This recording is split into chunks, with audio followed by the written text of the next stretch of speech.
C'est bon. Monsieur le vice-président, chers collègues, il nous est demandé aujourd'hui de nous prononcer sur la création du parc naturel régional de l'Aubrac et sur la révision de la charte du parc naturel régional de Vercors.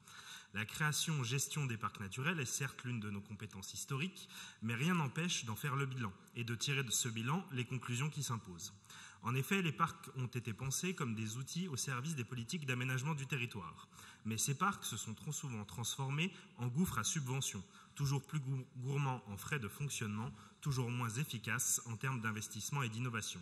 Ils ont de plus le tort de créer une nouvelle couche au sein du millefeuille administratif français, millefeuille déjà kafkaïen. Est-ce à dire qu'il ne faille pas s'occuper de manière spécifique des territoires à fort caractère de notre belle région? Bien évidemment, non. Et la solution, monsieur le vice-président, c'est vous qui l'avez. Ce sont les contrats de territoire, ces contrats que vous avez déjà proposés et mis en place par ailleurs. Nous vous demandons donc, monsieur le vice-président, de retirer ce rapport au profit de futurs contrats de territoire pour l'Aubrac et le Vercors, sans quoi nous voterons contre.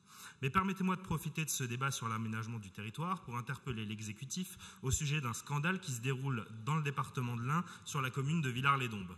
En effet, nous avons appris hier qu'un énième centre d'accueil pour migrants allait ouvrir sans que le maire et les habitants n'aient été consultés.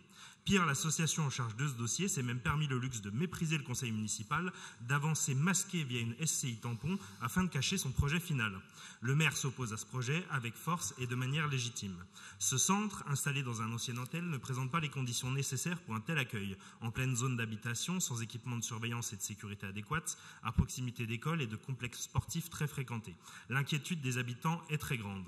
Monsieur le vice-président, allez-vous, comme le président Wauquiez s'est ici même engagé en début de mandat, et comme il me l'a confirmé aujourd'hui, avant de nous quitter il y a quelques heures, soutenir cette commune de notre région et son maire face à la délirante politique de subversion migratoire du gouvernement, et vous opposer pour que tout ne soit pas fait dans cette région contre le souhait des habitants et dans le dos des élus locaux, qui eux voient chaque jour un peu plus l'État les abandonner.